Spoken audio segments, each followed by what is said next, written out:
Ողջույն։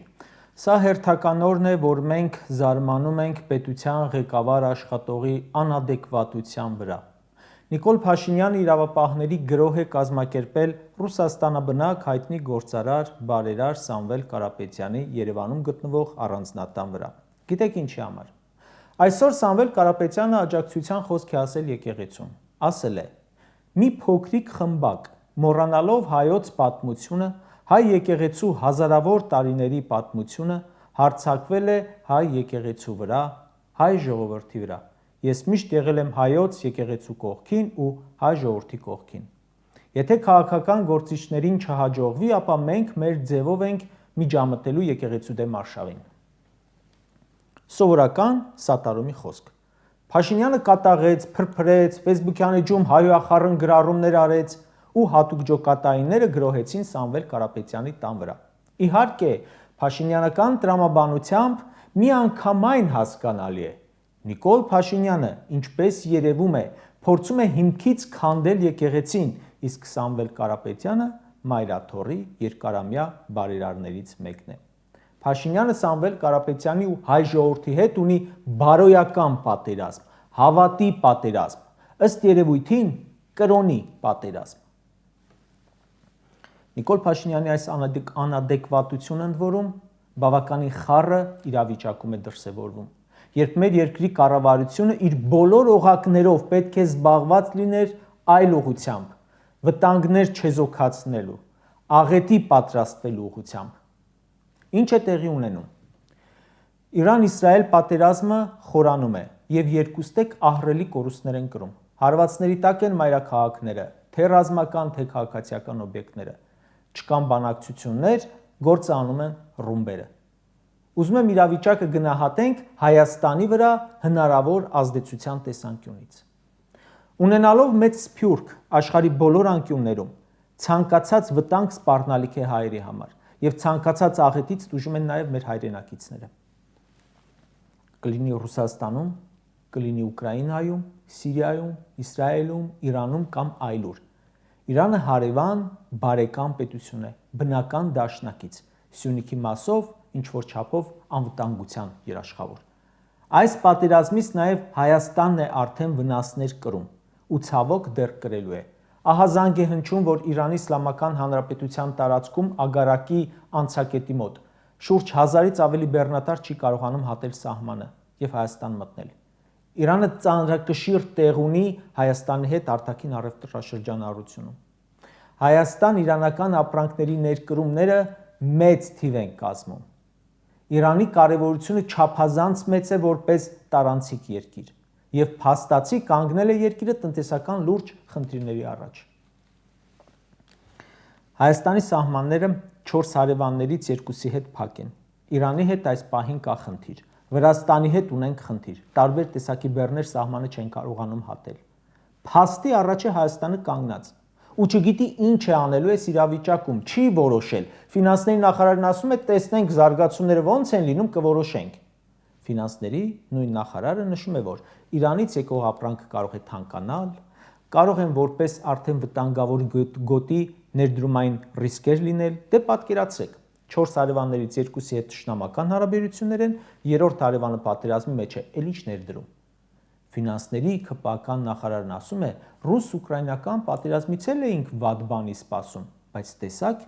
ինչ լավ եղավ։ Իհարկե, պետք է նա լավ հասկացած լիներ մեծ տարբերությունը Ուկրաինայում ու Իրանում իրավիճակների միջև, մեզ վրա ազդեցության տարբերությունների առումով։ Հեչ որ չէ, Իրանը սահմանակից է։ Հարևան երկրում պատերազմ է, որը սպառնում է ընդլայնվել։ Այս ընթացքում Նիկոլը գնում է Չեխիա ու ներկայացնում այսպես կոչված խաղաղության խաչմերուկ նախագիծը։ Ինչ խաղաղության խաչմերուկ։ Հենց հիմա այդ խաչմերուկից ենթադրյալ օգտվողներից մեկը գտնվում է պատերազմի մեջ։ Հայաստանին սպառնացող վտանգները իրոք շատ մեծ են։ Ուկրաինայի բնակչությունը 40 միլիոնից ավելի էր։ Պատերազմի արդյունքում տարբեր տեղեկություններով բնակչության շատ զգալի տոկոս դուրս է եկել երկրից։ Ուկրաինացիներին ընդունող լիքը երկրներ կային։ Պատկերացնում եք 90 միլիոն բնակչություն ունեցող Պարսկաստանում սկսի խուճապ։ Բնակչության մի հատված դուրս գա երկրից։ ու առաջին հերթին ուղղությունը բռնի հարևան պետություններ։ Հայաստանը ունի մշակված սցենարներ, ինչ է անելու այդ դեպքում։ Կամ կարիք լինի տարհանել մեր հայրենակիցներին, որոնք տարբեր հաշվարկներով մի 50,000-ից ավելի են։ Հայաստանը պատրաստ է այդ սցենարին, վստահ եմ, որ ոչ։ Արցախից 120,000 բռնագաղթեցին ու համարյա բոլորի հույսը բարեգործների, ժողովրդի վրա էր։ Ինչ է արել կառավարությունը բացի ծիծաղելի 40 պլյուս 10,000-ից մի կարճ ժամկետ։ Կամ Հայաստանը արդյոք կարող է խուսափել բախումներից։ Չի բացառվում, ավելի շուտ հնարավոր է, որ Ադրբեջանն օգտվի հարմար առիթից եւ հարձակում գործի Իրան-իսրայելական պատերազմի ինչ-որ փուլում։ Իրանը դեմ է Զանգեզուրի միջանցքին, իսկ այդ միջանցքը Թուրքիայի ու Ադրբեջանի պահանջն է, որը կարող են զենքով փորձել բացել, երբ Իրանը թուլանա։ Իշխանության ներկայացուցիչները կարծիքներ են հայտնում, որոնք աբսուրդային են։ Անվտանգության խորհրդի քարտուղար աշխատողն ասում է, Երևանը չունի տեղեկություն, որ Ադրբեջանը կարող է օգտվել Իրանի շուրջ ստեղծված իրավիճակից եւ հարձակվել Հայաստանի վրա։ Այդ տեղեկությունը ո՞նց է ստացվում, կասեք, Ալիևն է զանգել ու Նիկոլին ասի, հարձակվելու ենք կամ չէ։ Հարցնում են, տեղաշարժեր չկա, պատասխանում է, մենք նման ինֆորմացիայի չենք տիրապետում։ Այն կողմից ՊՆ-ն էր ասում, մենք Ադրբեջանի զորաշարժի մասին տեղեկություններ չունենք։ Արտաքին հետախուզություն կար ոնց որ մի հատ, լրիվ ընդհատակ է անցել։ Ազգային ժողովի արտաքին հարաբերությունների հանձնաժողովի ԿՊԱ-ական նախագահն ասում է, Ադրբեջանը չունի հիմնավոր պատճառ ու լեգիտիմություն որևէ կերպ ագրեսիա սկսելու Հայաստանի նկատմամբ։ Լեգիտիմությունը ո՞րն է։ Այն 200 քառակուսի կիլոմետրը, որ օկուպացրել են, լեգիտիմություն ունեին։ Ադրբեջանը լեգիտիմություն ուներ Սև լճի վրա հարձակվելու, Ջերմուկի վրա հարձակվելու։ Մեր Արցախը գրավելու լեգիտիմություն ուներ, իսկ եթե չունենալով լեգիտիմություն այնուամենայնիվ հարձակվեց։ Ինչ եք անելու։ Պատրաստ եք։ Հայաստանը խորհրդակցում է իր դաշնակիցների, գործընկերների հետ, եթե կան, այս վտանգները չեզոքացնելու ուղղությամբ։ Քայլեր անում է, ունի դաշնակից։ Մակրոնն ինչ է ասում, բացի նրանից, որ Իսրայելի կողմից է ու պատրաստ է գործում քայլերի գնալ։ Ադրբեջանցիները նաև հենց այս պահին բորբոքում են իրավիճակը եւ տեկատվական պատերազմ են հայտարարել հայերի դեմ։ Լուրեր են տարածում, թե հայ առաքելական եկեղեցու Իրանի թեմը իբր լրտեսական տեկատվություն է փոխանցում Իսրայելին։ Ինչպես է արձագանքում պատասխանում Հայաստանը։ Չէ, ինչ պատասխան։ Մի գրոհ էլ էստեղից Նիկոլենք են անում։ Կամ բազմաթիվ հարցեր, որ առաջանում են անկախ մասնագիտությունից ու հետաքրքրություններից։ Այդ հարցերը վստահաբար առաջացել են Հայաստանի շարքային քաղաքացիների մոտ։ Այս հարցերն են,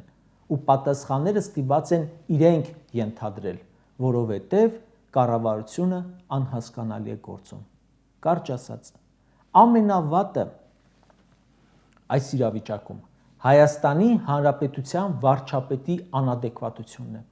Այս ամենի ֆոնին Հայաստանի կառավարության ղեկավարը, որ մի ամբողջ օր պարապտ նստած է խորհրդարանում, հանկարծ էլի գազազում է, որ մարդիկ պաշտպանում են եկեղեցուն, հոգևոր արժեքները ու իրար վրա հայոյանքներով գրառում անում հոգևորականների մասին։ Ցուցումներ տալիս իր խմբակցությանը, ելույթներ ունենալ եկեղեցականների դեմ, իսկ իրավապահներին ուղարկում է բարերար, գործարար Սամվել Կարապետյանի տան վրա։